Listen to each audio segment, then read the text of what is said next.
The next point I want to discuss is never stop learning. Whatever your age is, you should never stop learning.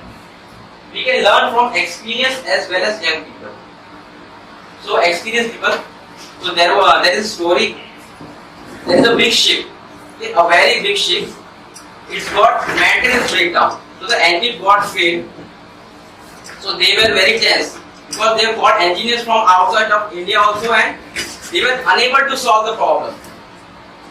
So what they did, they got a retired person who has worked on that ship for 30 years.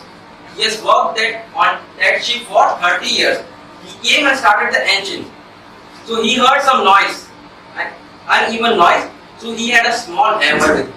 So he tapped that hammer in two positions at the engine, and the engine started.